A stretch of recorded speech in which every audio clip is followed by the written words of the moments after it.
অভিমান এক অদ্ভুত জিনিস। কেউ কেউ অভিমানের ভাষা বোঝে, আবার কেউ কেউ বুঝলেও এড়িয়ে যায় কিংবা বুঝতেই পারে না। অভিমানের কারণ খুঁজে সেই অভিমান ভাঙানোর ইচ্ছে ঠিক কতজনের থাকে।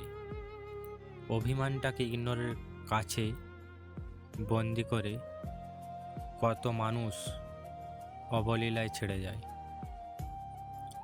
অভিমান ভাঙানোর ক্ষমতা এবং ইচ্ছে দুটোই থাকা লাগে। সম্পর্কে অভিমান ব্যাপারটা ঠিক তখনই আসে যখন ভালোবাসা এবং সময় দেয়াটা কমে যায়। অভিমান জমতে জমতে একটা সময় পর তা অভিযোগে রূপ নেয়।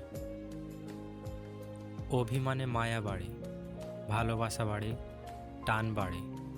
তবে অভিমান না ভাঙালে কেবলই দূরত্ব বাড়ে। দূরত্ব বাড়তে বাড়তে এতটাই বিচ্ছিন্ন হয়ে যায় দুজন, যতটা দূরত্ব চলে গেলে আর কারো প্রতি হৃদয়ের বিন্দুমাত্র অনুভূতি থাকে না। সময় বদলায়, সেই সাথে অভিমানের রূপটাও পাল্টে যায়। যে মানুষ হৃদয়ের অভিমান পুষে রাখে সেই তো নীরবেই যন্ত্রণা সয়ে যায়।